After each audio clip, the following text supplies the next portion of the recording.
حضرت عمر رضی الله عنه امیر المؤمنین دی او یو ورځ د ماخستن په خپل رعایا باندې چکر لګی شپه تیر شوله سحر ته نږدې وخت د یو کور په طرف تیریږي د یوې زنانه او د لور یې په خپل منځ کې مکالمه ده نو د دیوال په شا ورته حضرت عمر رضی الله عنه ودرېږي او داسې لږ غوږ غوندې ورته ږدي ښه چې دې څه وایي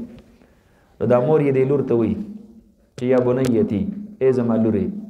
استیقظي پاسه او دا چې کم دی نو ګویا کې وحلبي الناقته او دا اوښه در سره الوشه او کو دا لوښی ترېنه ډک شو نو ښه ده او که لوښی ترېنه ډک نه شو نو اوبه پکې ور واچوه دا لوښی د سره ډک کا دا لورې ورته وایي مورې اوبه خو پکې نه ور اچوم ملاوټ دی حضرت عمر به رانه خبر شي او حضرت عمر کو خبر شو نو بیا به ډېر سخت غصه شي خفه به شي نو دا مورې ورته وایي این انت و این عمر ته کوم ځای کې عمر چرته دی حضرت عمر رضی الله عنه بار ولاړ دی حیران شو زما نوم یې پکې واخیستلو نو دا ورته وایي دا لور یې مورې کو عمر نه نو د عمر الله خو شته دی که نه هغه خو مونږ اینی که نه نو زه دا ملاوټ نشم کولی په پیو کې حضرت عمر رضی الله عنه دروازه وډبوله ابی راغله چې وایي کتل او دا حضرت عمر دی حضرت عمر رضی الله عنه ورته وایي ابی نور درته څه نه وایم خو د دې ماشومې لور چې دی په الله کوم یقین جوړ شوی دی او ایمان جوړ شوی دی بس تم دقه شانتي ایمان جوړ که بس تک جنتی ځکه دا لور دا چې کم دی نو ګویا کې غیبانه د الله نه یریږي نو تم دقه شانتي ایمان جوړ که حضرت عمر رضی الله عنه د دروازې نه واپس شو لاړ کور ته سهار مانځه نه وروسته خپلو بچو ته وي بچو په تاسو کې څوک واده نه کوئ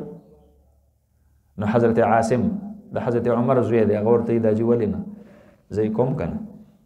نو حضرت عمر رضی الله عنه ورته وایي تا دپاره ما د یو رشتې انتخاب کړی دی حضرت عمر رضی الله عنه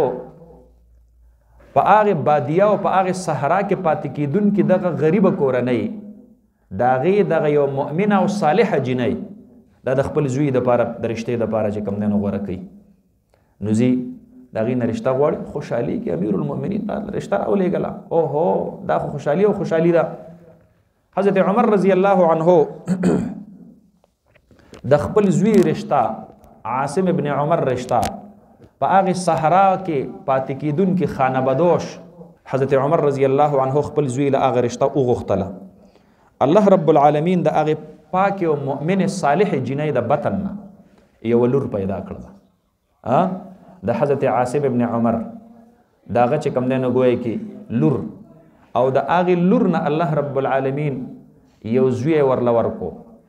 یعنی عاصم ابن عمر له الله نوسی ورکو د لور د طرف نه او حضرت عمر له الله کړوسی ورکو او د هغه نوم شو په تاریخ اسلام کې عمر ابن عبدالعزیز رحمه الله تعالی کوم چې خلیفه راشد دی په بنو امیه کې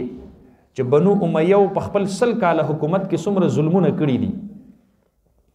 نو علماء لیکلي دي چې کېدی شي د عمر ابن عبدالعزیز د عدل د برکته الله د هغې غټول ظلمونه سکی دا معاف کړي د دې وجې نه ته خلیفه راشد خامس ویل کېږي خلفای راشدین 4 او 5 نمبر خلیفه څوک حسابېږي عمر ابن عبدالعزیز رحمه الله تعالی دا ولې دا د یو پاک او صالح نیان وسی و نو د پلار طرف نه هم چې کم دی نو پاکوالی ډېر زیات دی ځکه عاصم ابن عمر دی د حضرت عمر اولاد دی او مور طرف نه هم چې کم دی نو یو خانه بدوش یو بدوي زنانه ده خو انتهایی صالحه زنانه ده نو الله رب العالمین د پاکو خلقو نه پاک اولاد بیا پیدا کوي